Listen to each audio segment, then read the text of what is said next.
You're back for more Counterpart here on BuzzChomp. I'm Dan Salem, and we're talking the end game, the final episode of season 2, maybe the final episode of the series. We'll get in to where this show could actually keep going if it does in our next video. But today, it's all about the end game, how this wrapped up. We got a lot to react to and a lot of open questions. Let's dive right in. I'm Mandy. I'm Dan. Subscribe to BuzzChomp. BuzzChomp. Woo! Episode 10 was the final episode of Season 2, potentially the series finale. It was at least the series finale on Starz. Because Counterpart was picked up for a two-season option, it was a two-season story arc. So we did get a nice little bow on the show. That being said, it ended with many, many open questions. It didn't quite cliffhanger us after Season 1. It totally wrapped up in quotes, wrapped up the story. And it was the end game. We saw what happened when our Howard finally confronted our Emily after the coma, and they kind of had a reconciliation of sorts. He didn't know what to make of it. It didn't end up mattering. In order to prove that she was a good person and not the person that she was before, she sacrificed herself for the greater good. Poor Howard got the woman he wanted, and then in order to have her, she had to die. We are not so surprised by that. It's unfortunate. It makes sense that he would lose her because she was so good now and didn't want to be that person, that she did go the extra mile to save others. And that's what our Howard would have done. So I liked that arc. It's just unfortunate. It opens Pandora's box in terms of what happens now with our Howard, Howard Prime, and other Emily and their daughter. Because Ian was always a member of our super team and not the bad guy that they wanted us to think he may actually be, he tipped off other Emily to Mira's location, and she wasted no time in killing her. He's just like instant injection, quick death. There was no middle ground there. She got it, just like Pope got it at the end of season 1. And when Pope got it, we were quickly introduced to someone that was working alongside him, or his real boss, which was Mira. Mira got it. If the show's to continue, we will get introduced to somebody else.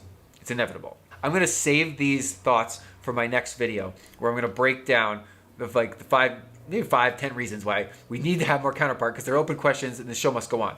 And one of them has everything to do with management and their family and who takes over and why the doors will need to be reopened.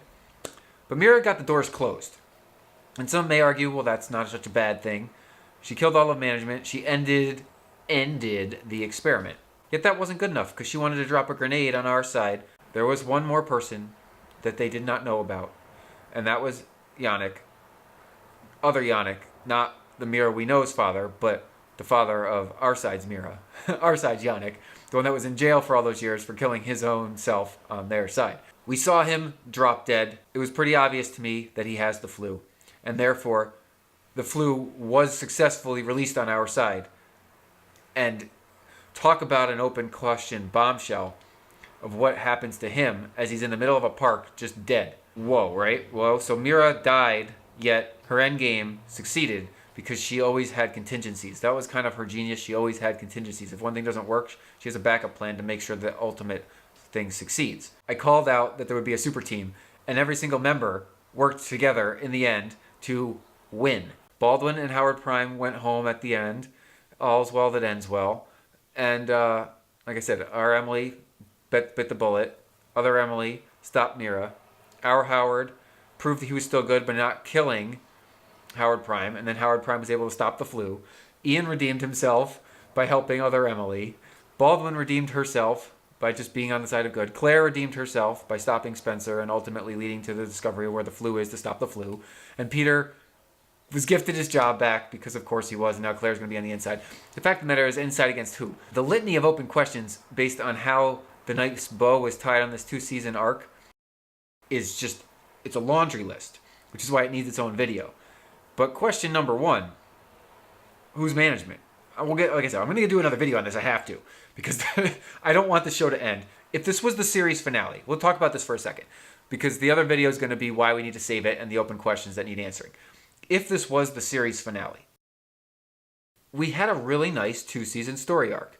Sure, there are lots of things left unsaid, but it's life and life goes on. 2 worlds connected and ultimately it's closed off to protect them and maintain peace. The bad guy management's all dead. The bad guy Indigo is all gone, more or less.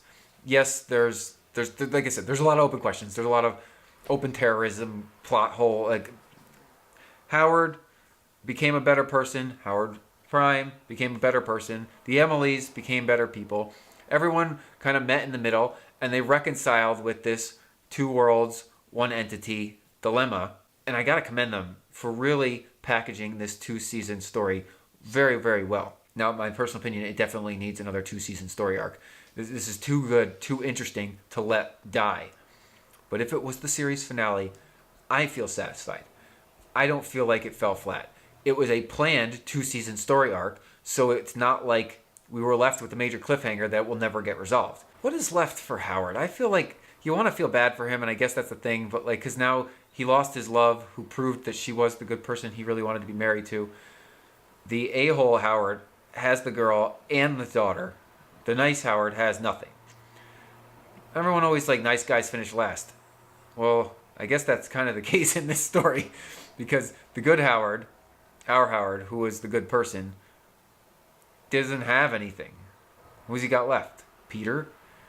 He actually liked the other Peter that... I think the other Peter stayed in prison, even though the prison wasn't being run. There were no more guards. The door was open. I think he stayed and watched that TV match of that soccer game over and over again. I don't know where he found food. I'm happy that Ian redeemed himself. I knew he was going to. Everyone did.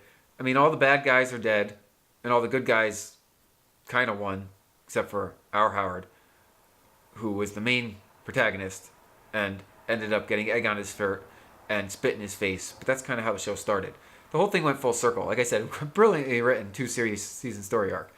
Well done. That we don't want this to be the end. The fact that the news broke that this was the series finale a week before, or right between before it aired, is a total publicity stunt. Oh my God, our show's going away. Let's watch it and get everyone excited about it so it keeps going.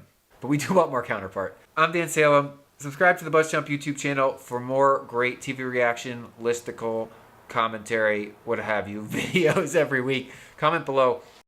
What was your reaction to the season finale? Was it too neat and tidy for you? Series finale, season finale. Do you want more? I'm going to do a video on why we must save Counterpart.